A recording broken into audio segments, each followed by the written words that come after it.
అందరికీ స్వాగతం. రాహుకాల దీపం గురించి నేను వీడియోలో చెప్పబోతున్నాను. లాస్ట్ వరకు చూడడానికి ట్రై చేయండి. ఫస్ట్ టైం చూస్తున్నట్టే వీడియోని సబ్స్క్రైబ్ చేయండి.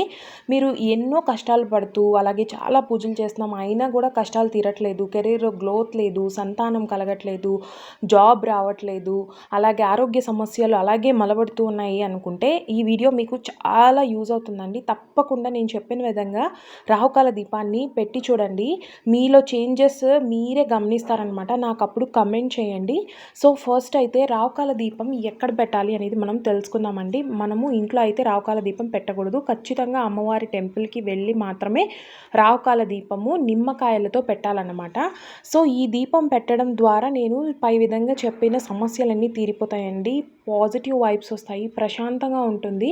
సో ఖచ్చితంగా ట్రై చేయండి.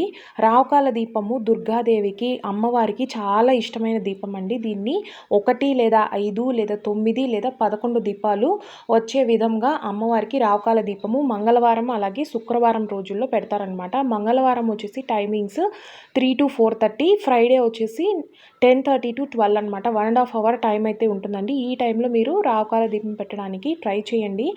నేను నా లైఫ్లో ఓన్ ఎక్స్పీరియన్స్తో చెప్తున్నానండి. రావుకాల దీపం పెట్టక ముందు, పెట్టిన తర్వాత నా లైఫ్ ఎలా ఉందనేది మీతో షేర్ చేస్తాను.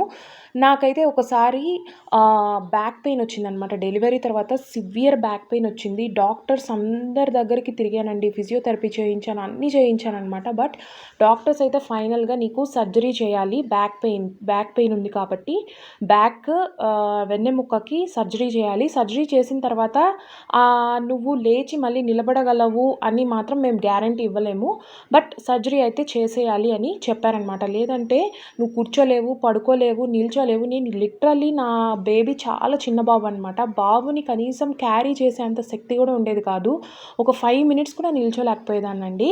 సో అలాంటి క్రిటికల్ సిచ్యువేషన్లో నాకు ఒక దేవత లాంటి ఒక ఆవిడ వచ్చి రావుకాల దీపం పెట్టి, అమ్మవారికి మొక్కు అమ్మ, పెయిన్ తగ్గిన తర్వాత ఇలా 5 వారాలు 9 వారాలు పెడతానని చెప్తే, నేను పెయిన్ కిల్లర్స్ వేసుకొని లిటరల్లీ 4 పెయిన్ కిల్లర్స్ వేసుకొని టెంపుల్కి వెళ్ళి ఒక్క నిమ్మ దీపం పెట్టేసి వచ్చానండి. ఒకే ఒక నిమ్మకాయని 2 దీపాలుగా పెట్టేసి అమ్మవారికి మొక్కొని, భారమంతా నీదే తల్లి అని కన్నీళ్లతో అమ్మని వేడుకొని ఇంటికి తిరిగి వచ్చాననమాట. 2 డేస్ తర్వాత ఎవరో పంపించినట్టు నా ఫ్రెండ్ వచ్చి ఇలా కోరు ఫిజియోథెరపీ చేస్తానని, లేజర్ ట్రీట్మెంట్ చేయించుకొని ఖచ్చితంగా తగ్గుతుందని చెప్పిందనమాట. నేను వెంటనే అక్కడ వెళ్ళి కన్సల్ట్ అయిన తర్వాత 2 డేస్లోనే నాకు బ్యాక్ పెయిన్ అనేది తగ్గిపోయిందండి. నిజంగా ఇది మాత్రం నా లైఫ్లో అద్భుతం అని చెప్పుకోవాలన్నమాట. సర్జరీ దాకా వెళ్ళాల్సిన దాన్ని ఇలా ట్రీట్మెంట్తో హ్యాపీగా ఇవాళ నా ఫ్యామిలీ లైఫ్ని లీడ్ చేస్తున్నానంటే కేవలం రావుకాల దీపం యొక్క మహిమ మాత్రమే, అమ్మవారి యొక్క కరుణ కటాక్షాలు మాత్రమే అండి.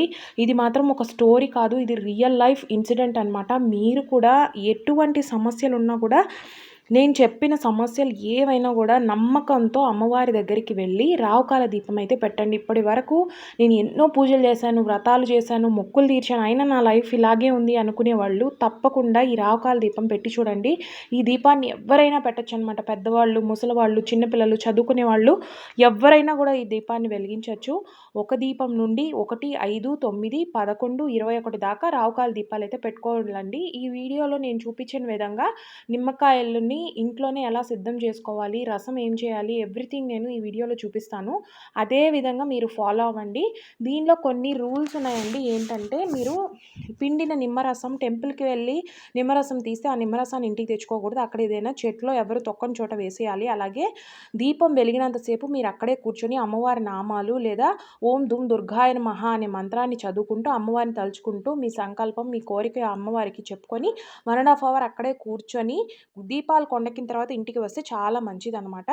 వీలైతే ఎవరైనా ఒకరికి తాంబూలం ఇవ్వడానికి ప్రయత్నించండి. లేదా అక్కడ స్త్రీలు ఉంటారు కాబట్టి, సుమంగళి స్త్రీలు, వాళ్ళకి కుంకుమ బొట్టు, పువ్వు ఇవ్వడానికైనా ప్రయత్నించండి. చాలా మంచిదనమాట. ఇలా చేస్తే తప్పకుండా రాహుకేతు దోషాలు పోయి అమ్మవారి కరుణా కటాక్షాలు మనపై ఉండి మనకి చాలా మంచి జరుగుతుందండి. ట్యూస్డే కన్నా కూడా ఫ్రైడే చేస్తే చాలా మంచిదని చెప్తారనమాట. మీరు దీపం పెట్టే వరకు ఫాస్టింగ్ ఉండాలి. దీపం పెట్టి ఇంటికి వచ్చేసిన తర్వాత చక్కగా భోజనం చేయొచ్చు. అలాగే ఫైనాన్షియల్ ప్రాబ్లమ్స్, సంతానం ప్రాబ్లమ్స్ ఉండేవాళ్ళు వచ్చేసి ఫ్రైడే పెట్టండి. ట్యూస్డే వచ్చేసి హెల్త్ ప్రాబ్లమ్స్ ఉండేవాళ్ళు పెట్టుకోండి. సో ఈ వీడియో మీకు నచ్చినట్లయితే తప్పకుండా లైక్ చేసి, షేర్ చేసి, సబ్స్క్రైబ్ చేయండి. మీరు సబ్స్క్రైబ్ చేస్తే మన 1000 సబ్స్క్రైబర్స్ టార్గెట్ అనేది రీచ్ అవుతాను. Thank you so much.